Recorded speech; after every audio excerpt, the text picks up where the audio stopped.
Like I touched my hair and it's coming out. It's like coming out in my hand. Hey guys, it's Alina here, and today I'm going to tell you the story of when my hair fell out. So the reason why this story came to mind is because I was ironing my hair and I found, where are you? I found this, which is much shorter than the rest of my hair, and it's just this one part. So I was like, that's interesting. My first thought was I'm probably being haunted by a Sour Patch Kid, you know, the whole sour and then sweet thing. I don't know. So it just reminded me of a time where my hair was falling out due to a less than stellar stylist. So don't forget to give this video a thumbs up if you want me to keep doing more Storytime videos. I have so many stories, and I've shared a lot of them on Periscope, but none really on YouTube, so I'm gonna start doing it on YouTube as well. So in high school, I thought it was the coolest thing ever. I had a short black bob, and at one point I did have a bleached under because, I mean, so cool. And there was another point where I wanted a blonde streak in my hair. I don't know why. I thought it was cool. I saw some other people on LiveJournal that had it, and I wanted it too. So I was dyeing my hair black with box dye. So if you don't know anything about hair coloring in general, box hair dye is the worst for your hair because it literally forces your hair to be color, and it just like layers on, and it's very hard to remove. So I was due to dye my hair black, but I was also interested in getting a blonde streak, and I needed a haircut. So there was a lot of things that I needed. So there was this stylist. I doubt he watches YouTube, but I'm just gonna call him Jose. So I make an appointment with Jose. He was actually located right across from my high school. So if I couldn't get a ride, I would just like walk. You know, it was maybe like a 5-10 minute walk. So I get there, and actually no, just kidding. I had a car because the crying that happened in my car. So here we go. So I drive over there and I get in or whatever, and in a Hispanic salon, there's no such thing as one client at a time. Usually they're doing like 17 clients at a time. They're very loud. Like now that when I go to my salon, I'm like, wow, this is like so nice. Like there's stuff to drink and like, you know, you're giving me all this attention. It's weird. So because I didn't have time to do the black hair dye at home, he was like, just bring the box hair dye. We'll do it here. So rather than using like his better quality dye, he was like, yeah, we'll just I'll just use your box hair dye. So homeboy like dyes my hair black, my little black bob. He puts the color in, rinses it out, and then after dyeing it black, that's when we bring the streak in. I mean, now I know better. Now I'd be like, what are you doing? Because someone that knew what they were doing would separate that hair so that it's not, again, saturated. Also, black hair to a bleach blonde, kind of difficult. Probably should have told me that it wouldn't happen, but whatever.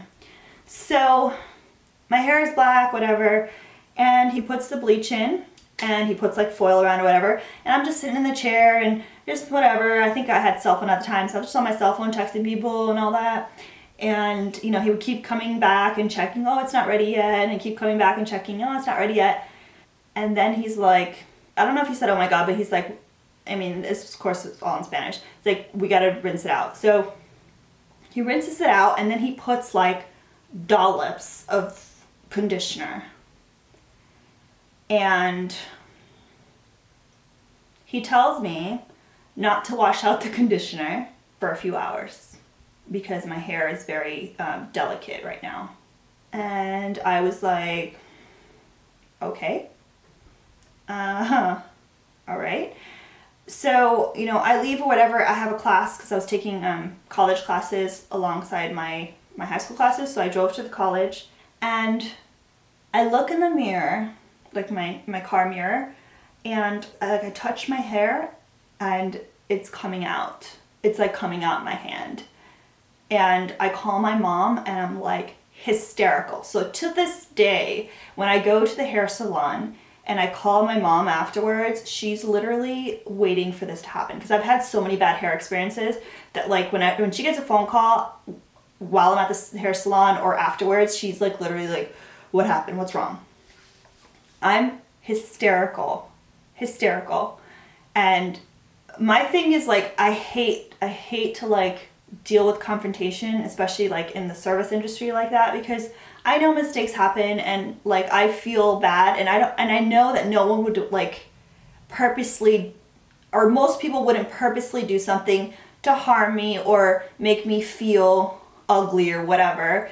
So like I feel bad making them feel bad, because how crappy is it to do something amazing, like, or think you did something amazing and have someone be like, you know what, I hated it, it was awful, it made me cry. Like, it just, I'm just really bad with that. So usually I just don't go back to that place. So we had been going to that place for a long time, for many years actually, and it was because it was cheap, and he was recommended to my mom from a friend, and it was cheap, That was like the main reason.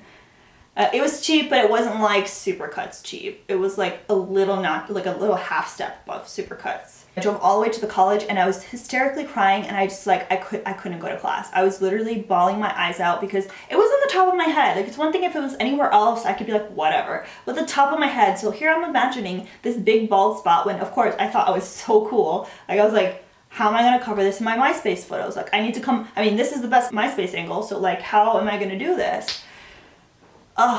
Well, I don't know what was in that conditioner, but when I stopped touching it, I don't know what happened. My hair, like, whatever was left stayed okay. It was fried to bits. So it was like a blondish, but it was so fried that literally that streak ended like around here.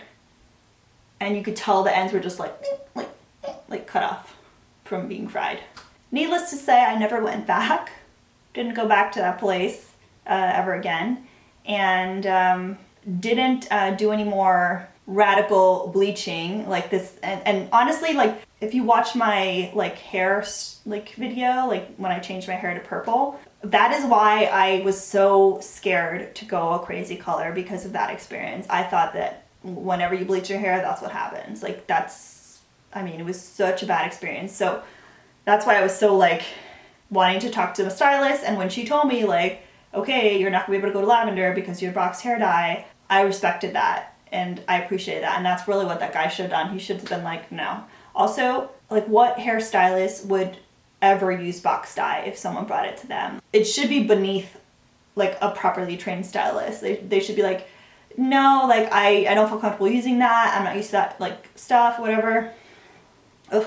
So that was my story of when my hair was falling out because of my stupid hairstylist. So I hope you guys enjoyed this story. Definitely leave a comment if this has ever happened to you before, or you've had any sort of horror hair stories, because let's just all let it out and just hug each other, because I feel like everyone has been through it. Guys, girls, everyone. So be sure to give this video a big thumbs up if you want me to continue doing storytime videos, because I have tons of them. And don't forget to subscribe if you haven't already, and I hope you guys have a great one. See ya!